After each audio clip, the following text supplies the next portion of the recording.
দেশের উত্তর জনপদের গ্রাম, উপশহর কিংবা শহরতলিতে মুঠোফোন নির্ভরতা এখন তুঙ্গে। কেবল কথা বলার যন্ত্র হিসেবে নয়, হাতেরই অ্যান্ড্রয়েড ফোন এখন বিভিন্ন কাজের প্রধান অনুষঙ্গ। আর তাই তো কাজে কিংবা অবসরে সমানতালে ব্যবহার হওয়ায় মোবাইল ফোনের সঙ্গেই মানুষের কাটছে সিংহভাগ সময়।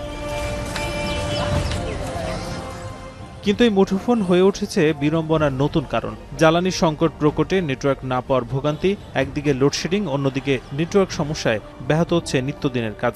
জ্বালানি সংকটে নিরবিচ্ছিন্ন বিদ্যুৎ সরবরাহ না থাকায় বিকল্প উপায়ে মোবাইল নেটওয়ার্ক অপারেটরের টাওয়ার সচল রাখতে বেগ পেতে হচ্ছে কর্তৃপক্ষকে। আর ফিলিং স্টেশন মালিকরা বলছেন, সংকটের ভয়ে অসাধু চক্র অতিরিক্ত জ্বালানি সংগ্রহ করায় চাহিদা মতো সঠিক গ্রাহকদের জ্বালানি দিতে হিমশিম খাচ্ছেন তারা।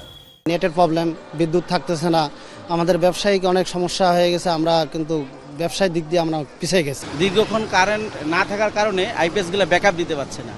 ব্যাকআপ দিতে না পারায় এই নেটগুলো আপনার আগের মতো থাকতেছে না। গত বছর এই মাসে আমি যে তেল লিপটিন অনুযায়ী পাইছি, এই মাসেও আমাকে সেম তেল দিচ্ছে, কিন্তু দেখা যাচ্ছে 4 দিনে যেটা বিক্রি করতাম 3 ঘন্টায় ওটা বিক্রি হয়ে যাচ্ছে।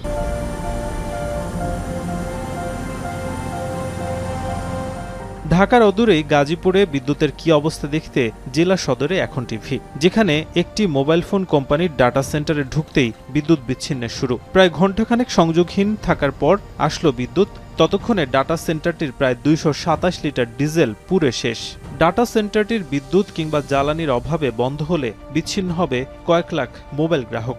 যতবার কারেন্ট শিফটিং হবে, পাওয়ারটা অফ হয়ে যাবে, আবার অটো হবে, আমাদের ইকুইপমেন্টগুলো আবার অফ হবে, অন হবে।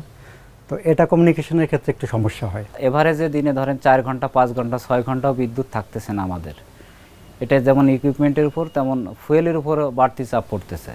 শুধু ডাটা সেন্টারই নয়, গাজীপুরের অধিকাংশ জায়গায় একটানা লম্বা সময় থাকছে বিদ্যুৎ বিচ্ছিন্ন। সদরের ভারারুল গ্রামে গিয়ে দেখা গেল প্রতি ঘন্টায় হচ্ছে লোডশেডিং। এতে দিনে অন্তত 8 থেকে 12 ঘন্টা করে থাকছে না বিদ্যুৎ। সে সময় টাওয়ারগুলো ব্যাটারির মাধ্যমে সচল থাকে, কিন্তু পর্যাপ্ত সময় ব্যাটারি চার্জ করতে না পারায় চালাতে হয় জেনারেটরের মাধ্যমে।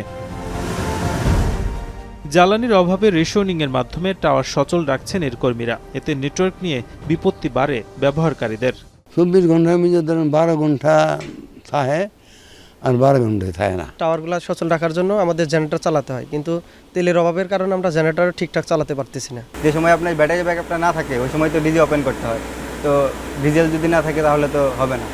এই ধরনের মেশিনারিজের মাধ্যমেই মূলত টাওয়ারগুলো সচল হয় এবং ব্যবহারকারীরা সেবা পেয়ে থাকেন। প্রায় 19 কোটি গ্রাহক যেহেতু রয়েছে 4টি অপারেটরের, তারা মোবাইল এমএফএস সেবা সহ নানা ধরনের সেবা এর মাধ্যমে গ্রহণ করেন। তবে সেটা যদি ভেঙে পড়ে তাহলে সংকট আরও কতটা হবে? দেশের অন্যতম টাওয়ার নির্মাণকারী প্রতিষ্ঠান টাওয়ারকো বলছে, দিনকে দিন টাওয়ার পরিচালনা কঠিন হয়ে পড়ছে। সংকট সত্ত্বেও বিভিন্নভাবে তারা সেটিকে চালিয়ে নেওয়ার চেষ্টা করছেন। A crisis in the power is affecting the data and that is affecting the nation. So coming back to that one, we are effectively managing with portable generators, solar systems and diesel generator. Somehow we are managing the crisis.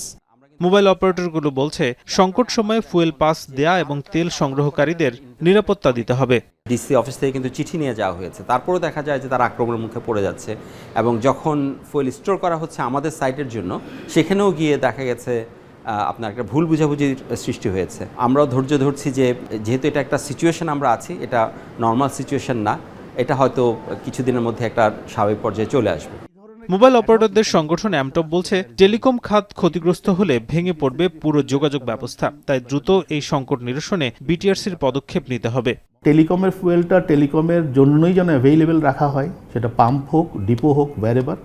And আমাদের representative গিয়ে ওখান থেকে collect করবে, authorize representative, verified representative, সেটারও ব্যবস্থা করেছি এবং সে যেন কালেক্ট করতে পারে এবং আমাদের নিজস্ব ব্যবস্থায় যেন পরিবহন করে ওই বিটিএস সাইট বা হোয়াটএভার যেখানে আমরা নিয়ে যেতে চাই ওই পর্যন্ত নিতে পারি। নাজমুস সাকিব, এখন, Dhaka. Lily ultra soft serum gel, যা গভীর থেকে স্কিনে দেয় 3 গুণ সিরাম হাইড্রেশন। সিরাম জেল হাইড্রেশনে ব্রাইট থাকো সব সিজনে।